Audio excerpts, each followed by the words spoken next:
My dear YouTube family member.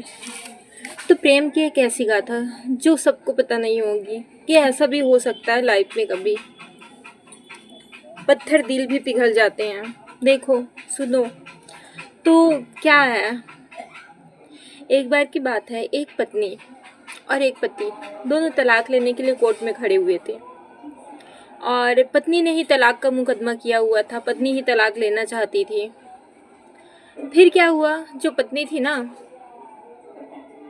उसने court में जब पूछा जज मैडम में कि तुम लास्ट बार क्या चाहती हो, तो पत्नी ने कोर्ट में जवाब दिया कि मैं अपने पति के साथ एक ही रूम में एक साथ रहना चाहती हूँ। जो फिर जज मैडम रहती है वो अवाक हो जाती है। उसके लड़की के माँ बाप रहते हैं, जो परिवार वाले रहते हैं, सब चिल्लाने लगते, ये कैसा तुम बोल रही हो। लड़का भी एकदम अवाक रह जाता है और लड़के से पूछते हैं कि तुम भी तलाक चाहते हो, तो लड़का बोलता है हाँ मैं भी चाहता हूँ। फिर क्या होता है, तो जज मैडम बोलती है ये कैसा तुम्हारा फैसला है, जब तुम तलाक लेना चाहती हो तो फिर इसके पास एक दिन के लिए क्यों जाना चाहती हो। फिर जज मैडम बहुत सोचती, विचार करती है और विचार करने के बाद बोलती है वो भी एक ही रूम में रहना चाहती हूँ, एक साथ रहना चाहती हूँ, बस ऐसा बोलती है। तो जज मैडम एकदम अवाक कि ये क्या, ये लड़की कैसे कह रही है भाई।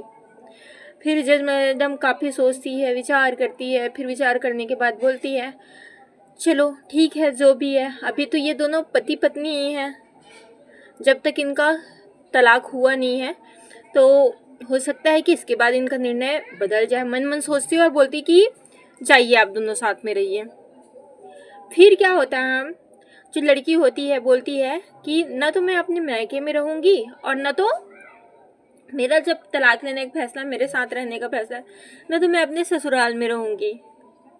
वो एक होटल बुक करती है और वहाँ का लोकेशन लड़के को भेजती है कि यहाँ पे मिलने आना है।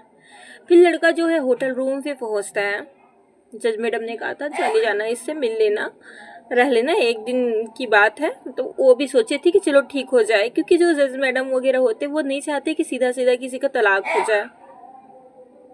ठीक है, तो फिर वो क्या करती है, जाते हैं वहाँ पे और देखते होटल का जब रूम खोलते हैं तो वहाँ कोई नहीं। सोचते कि कहीं इसने मेरे साथ कोई खेल तो नहीं खेल दिया। वो डर जाता है। फिर अचानक से वो लड़की जो उनकी पत्नी रहती है वो बहुत सुंदर सज धज के आती है और बोलती है कैसे हो आप। लड़का गुस्सा में होता है थोड़ा सा, तो उसकी बातों को इग्नोर करता है। भाई उसको गुस्सा लग रहा था कि भाई एक ही दिन तो इसको साथ रहना है और फिर इसने तलाक का केस भी लगाया है और मेरे से ऐसे बात कर रही है, तो उसका गुस्सा भी उस टाइम जायज ही था। फिर क्या था, जो लड़की थी वो बस बात करती है, बोलती है कि भाई आप मेरे साथ जो चाहते हो कर सकते हो, मैं तुम पर कोई केस नहीं करूँगी, कोई मुकदमा दर्ज नहीं करूँगी, ऐसा वैसा। तो वो सोचता है कि वाह ये कैसी लड़की है। वो बोलते तू इसी चीज़ के लिए मरी जा रही है मेरे से, लड़कियां ऐसी भी होती है, मर रही है तू मेरे साथ यही सब करने के लिए। लड़का बोलता है वो कुछ भी नहीं करता। फिर लड़की ऐसी बात करते रहती है, लड़का थोड़ा सा नाराज ही होता है। फिर अचानक से वो बोलती है लड़की कि, और लड़का जब बोलता है ना कि पहले तो तुमने ये केस दर्ज किया है कि मेरा पति है जो मेरे से बात करता नहीं था, और बात करता था तो बस रोमांटिक मूड होते थे तो वो बात करते थे, मेरे पास आते थे, ये ऐसा ऐसा कई ठो झूठे केस लगाए हैं और ये मेरे को तुम बोल रही हो आज।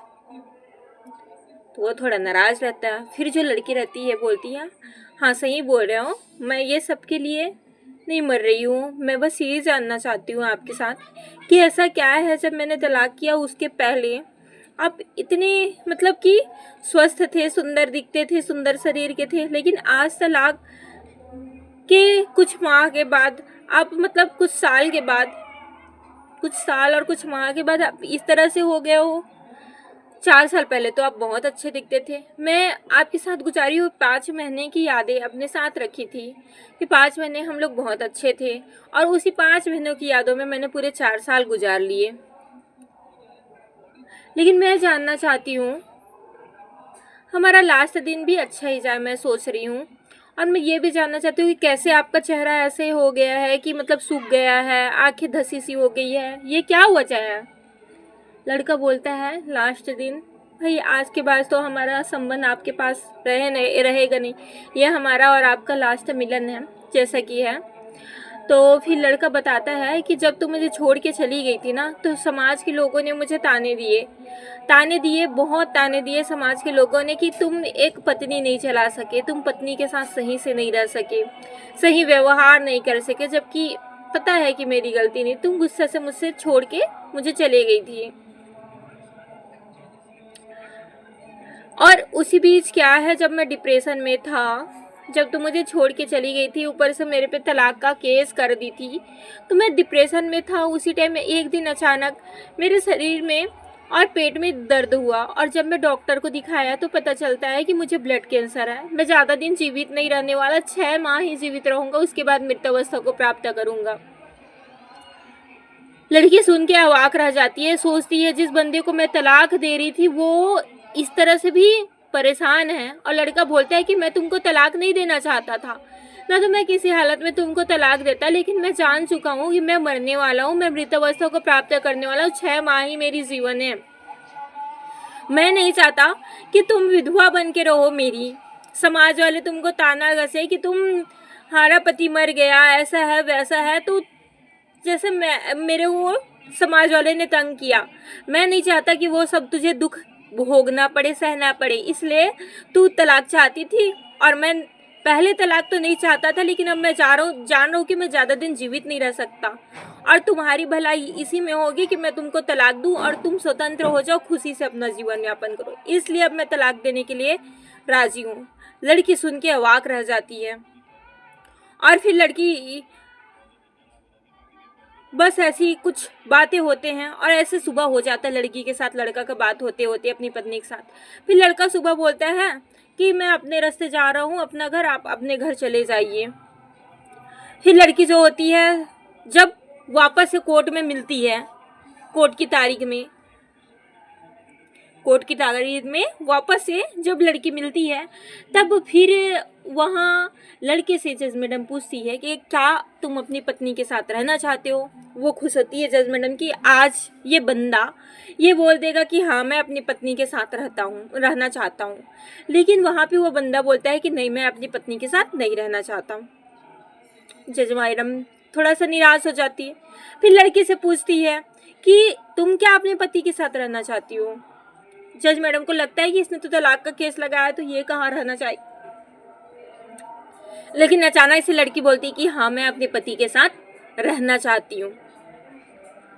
फिर क्या होता है, फिर होता ये है कि अचानक से आप कैसे रहना चाहती हो, पहले नहीं रहना चाहती थी, थोड़ा सा जज मैडम पूछती है। तो लड़की बताती है कि इन्होंने कोई भी ऐसा फाइल दर्ज नहीं किया है, इन्होंने नहीं बताया कि इनको कैंसर है, लेकिन मेरे पास कुछ सबूत हैं जो मैं पेश कर रही हूँ। इनको कैंसर है और इसलिए मैं इनके साथ रहना चाहती हूँ।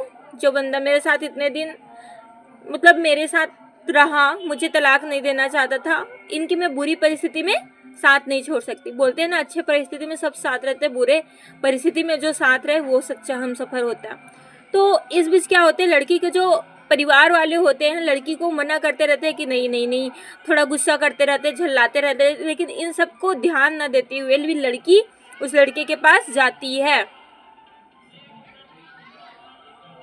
और फिर क्या होता है, ऐसे दोनों लड़का और लड़की जो होते हैं, लड़का के घर लड़की चली जाती है, अपने ससुराल चली जाती है। वहाँ पे जब लड़का के साथ उसके माता पिता उसकी पत्नी को देखते हैं बहुत खुश हो जाते हैं, और उस लड़की के लिए भी उनके मन में सम्मान बढ़ जाता है कि इस दुख की घड़ी में भी हमारी बहू हमारे बेटे के साथ खड़ी है। प्रेमानंद जी महाराज कहते हैं ना कि चाहे पत्नी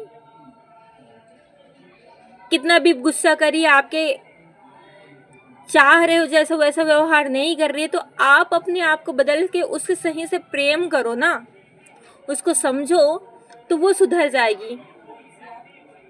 तो बहुत सही कहते हैं, प्रेम जो है अच्छे को सुधार देता है, सही कर देता है। ये कहानी का जो एंड है ना, ये बात जो प्रेमानंद जी की महाराज जी की है, ये सच्ची कहानी बिल्कुल फिट बैठती है समझो। लेकिन हाँ, एक बात जरूर बोलते प्रेमानंद जी महाराज कि प्रेम से हम किसी को सुधार सकते हैं, प्रेम हर कोई समझता है, लेकिन बस एक को नहीं सुधार सकते ना। यदि पति या पत्नी चरित्रहीन हो तो उनको कोई नहीं सुधार सकता। बाकी थोड़ा सा यदि गुस्सा है, इधर उधर है, तो वो प्रेम से सुधर जाते हैं।